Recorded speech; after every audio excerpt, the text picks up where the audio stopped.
Council. I appreciate this opportunity to speak to y'all tonight. Actually, the first item I wanted to address was accessibility of data online at the website. Lots of us are very concerned about several issues tonight, me specifically the KBR contract as well as the Springtown issue, which I understand has been tabled. Which is troubling for many of us is that this information is very difficult to procure from online. I'm an avid social media person, and we actually had to spend at least 4 hours getting the data. So I would encourage you, and I know about $70,000 was spent for some website redesign, and if citizens cannot access at least the agenda, not to mention a paperless component of all the supporting documentation, I think that there are some serious issues of transparency here in San Marcos. I would also like to speak about item 20, which is the KBR issue. I believe our county has given us a wonderful model by which to reject businesses with unsavory practices. And I would like to encourage you to also follow this model when it comes to evaluating item number 20 on the agenda tonight.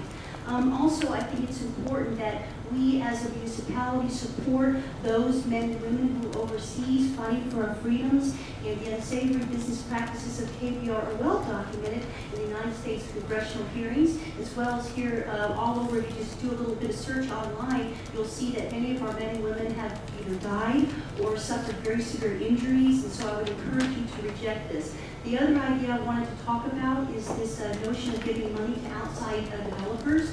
I would encourage you to explore the Fresno website. It's a wonderful model for communities, and the data indicates very strongly that of every $100 that's spent in a local business, 73% of that dollar actually stays in the town.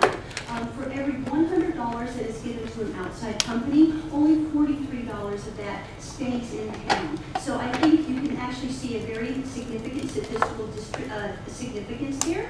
Additionally, some 8% of our jobs across the nation are for small businesses, and I would encourage y'all to support your small business here. If we're going to be giving out money to these large corporations that clearly don't need it, we should be supporting local businesses that provide a wonderful place for our community. They pay taxes here in our community, and that money will also circulate around the town at least 7 times. They are friends of our environment. They provide quality jobs to our residents, and in this economic situation where there's a finite amount of money that consumers have, I think it's vital that you as our community policymakers ensure the viability of our small businesses. And so for that, I would encourage you to continue with your 7-0 vote of defeating this sort of issue next time it comes up. I appreciate your time this evening. Thank you.